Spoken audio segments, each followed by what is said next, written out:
Yves Hubert Micica, je vous reçois dans le cadre du Salon maçonnique du livre, à l'occasion de la sortie du 3e tome de votre somme. Il y avait la somme de Thomas d'Aquin. Maintenant, il y aura la somme de Yves Hubert Micica. L'Europe sous l'acacia. 3 siècles de franc-maçonnerie à travers toute l'Europe. Peut-on parler de la franc-maçonnerie ou faut-il parler des francs-maçonneries?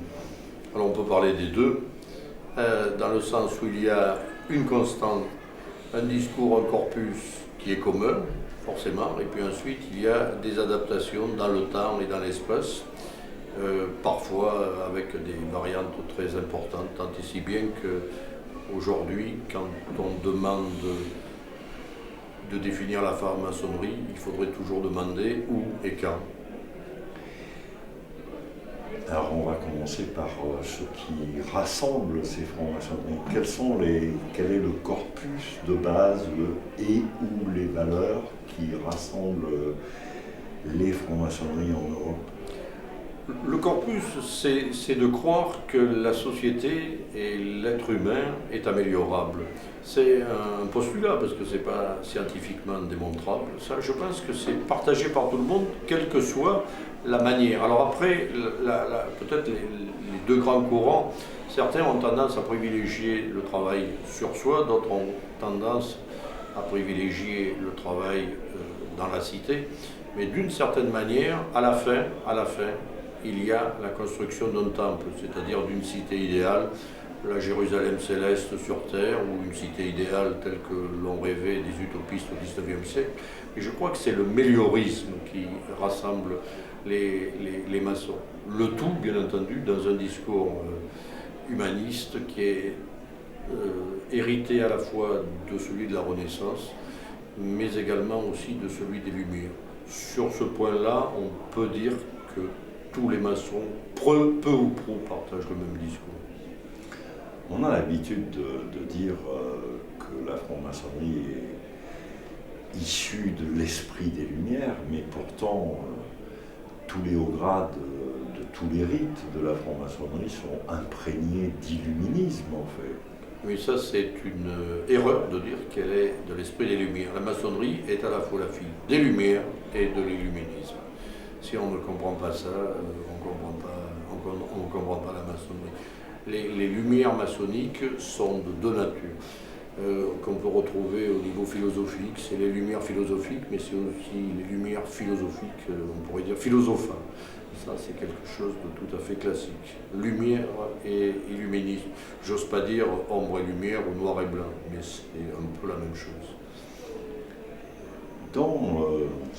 Dans les particularismes des francs-maçonneries européennes, on a l'habitude aussi de dire que la franc-maçonnerie française est la fille aînée de la franc-maçonnerie. En quoi la franc-maçonnerie française, qui est pratiquement aussi ancienne que la franc-maçonnerie anglaise spéculative, en quoi se distingue-t-elle des autres francs-maçonneries? Je crois qu'elle ne se distingue pas des autres maçonneries. Elle a la même caractéristique que les autres maçonneries, c'est-à-dire qu'elle s'est nationalisée. La maçonnerie française est française. Et donc, elle a suivi l'évolution, on va dire, culturelle ou idéologique, le terme peut-être pas très bon, de la France. Et à ce titre-là, comme la France a une particularité dans le contexte européen et dans le contexte mondial, bien d'une certaine manière, la maçonnerie française a aussi une particularité. Alors quand je dis la franc-maçonnerie française, c'est de moins en moins vrai, parce que ce qui caractérise la maçonnerie au fur et à mesure qu'on se rapproche de notre époque, la franc-maçonnerie française, c'est qu'elle devient de plus en plus hétérogène. On aurait parlé de 1900, c'était relativement simple, il y avait une grande homogénéité. Aujourd'hui, il y a un panel culturel, idéologique, religieux, philosophique, sociétal, qui est très très très large. C'est tant et si bien qu'on peut de moins en moins parler de la franc-maçonnerie française au profit de dire la diversité maçonnique française plutôt que la franc-maçonnerie française. Vous anticipez un peu sur la question que j'allais vous poser. parce que une des caractéristiques de la franc-maçonnerie, dont je ne sais pas si on peut dire qu'elle est française ou s'il faut parler de la franc-maçonnerie en France, est sa fragmentation depuis une quarantaine d'années, à la différence des autres franc-maçonneries dans les autres pays d'Europe. Comment vous expliquez qu'en Angleterre, jusqu'à plus ample informé, il n'y a pratiquement qu'une obédience, et que dans beaucoup de pays de l'Europe continentale, il n'y a qu'une obédience, et qu'il y en a des dizaines et des dizaines en France? Ben, la balkanisation de la maçonnerie, alors en France, c'est sans doute le pays où elle atteint le plus grand développement, ça regroupe plus ou moins la franc-maçonnerie latino-catholique.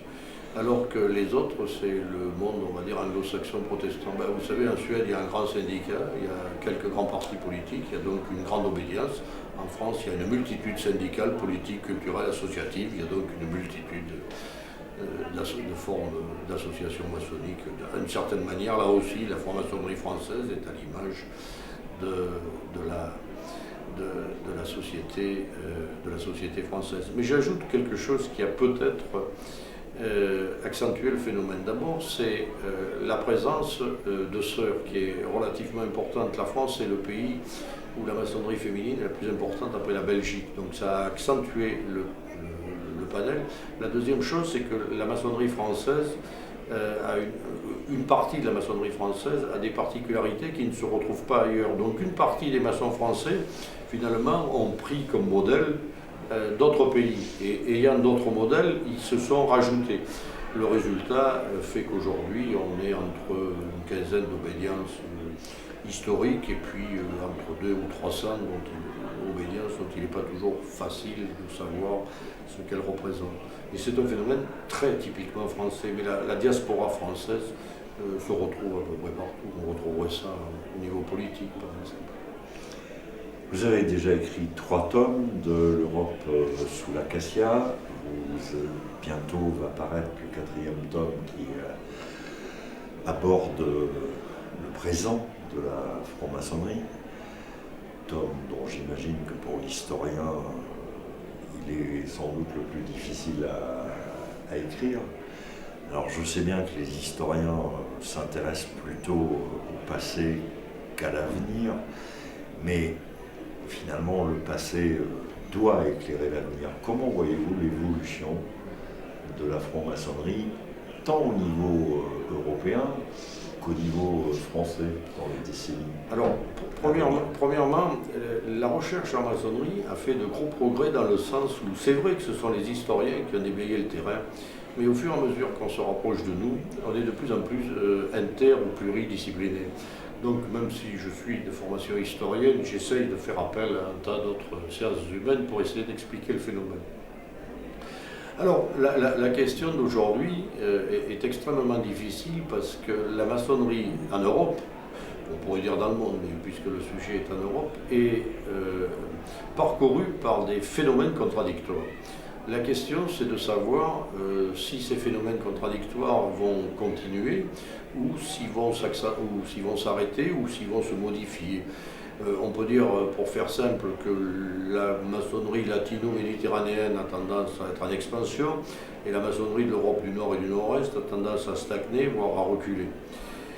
Est-ce que c'est un phénomène dans les deux cas qui va continuer ou qui va se modifier? Je ne sais pas. En tous les cas, il y a au moins quelque chose qui est commun partout, que vous retrouverez aussi bien à Paris qu'à Londres, qu'à Berlin ou qu'à Stockholm, c'est que aujourd'hui, il y a une immense interrogation des maçons sur ce qu'ils sont vraiment, c'est-à-dire pourquoi nous sommes là.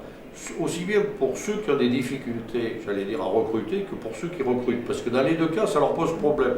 Ceux qui déclinent, bon, ils se demandent pourquoi ils déclinent, mais ceux qui avancent, ils se demandent aussi pourquoi qu'ils avancent. Et donc, on retrouve une interrogation de tous les maçons sur ces sujets.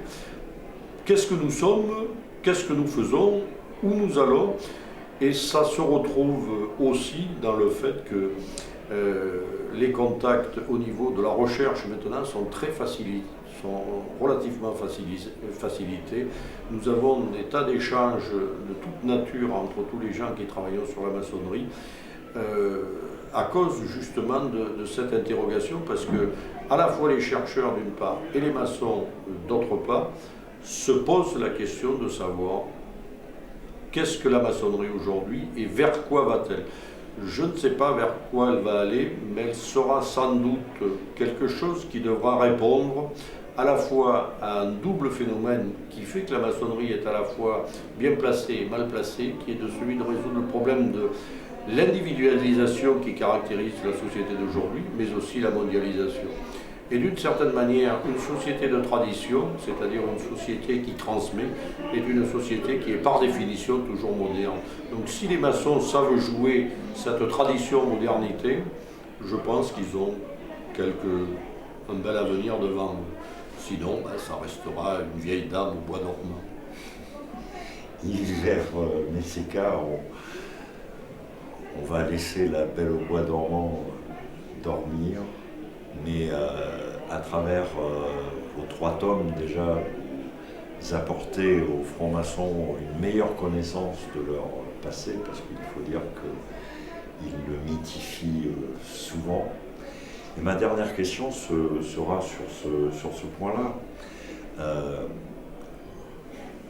En tant que chercheur, en tant qu'historien, mais aussi en tant que franc-maçon, puisque vous l'êtes et que votre appartenance est connue, que pensez-vous de ce que la science historique peut apporter aux cherchants en maçonnerie? Ça, c'est une bonne question. Alors, il faut toujours distinguer 2 choses, le cherchant et le chercheur. Si on ne fait pas attention, on tombe très rapidement dans la schizophrénie. Ça, c'est la première chose. Donc, le cherchant doit un peu ignorer ce que dit le chercheur. Mais c'est pas bien grave le problème de la mythologisation de la maçonnerie, parce que le mythe, c'est un vrai faux récit.